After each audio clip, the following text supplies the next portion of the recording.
Interactive Query in Curanotis provides a powerful method to learn more about your pastoral care ministry. In this video, you'll learn how to use the available filtering options. To access Interactive Query, click on Reports and then Interactive Query. First, select a query type from the drop-down list. For this example, I will select Interactions.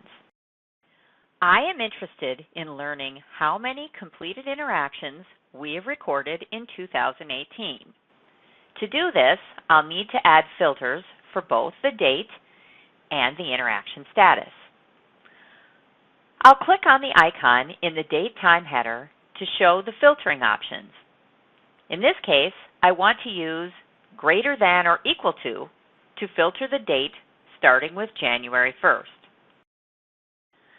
I will also set a second filter of less than or equal to December 31st, so we only see results for this year. Next, I click on the Filter button.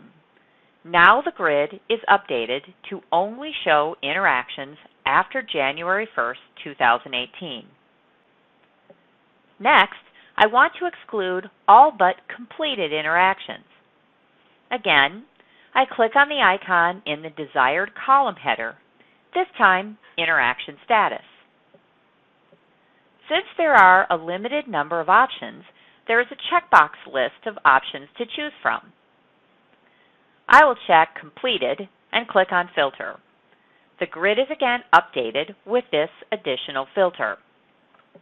Notice that each time a filter is added, it turns the header for the column orange.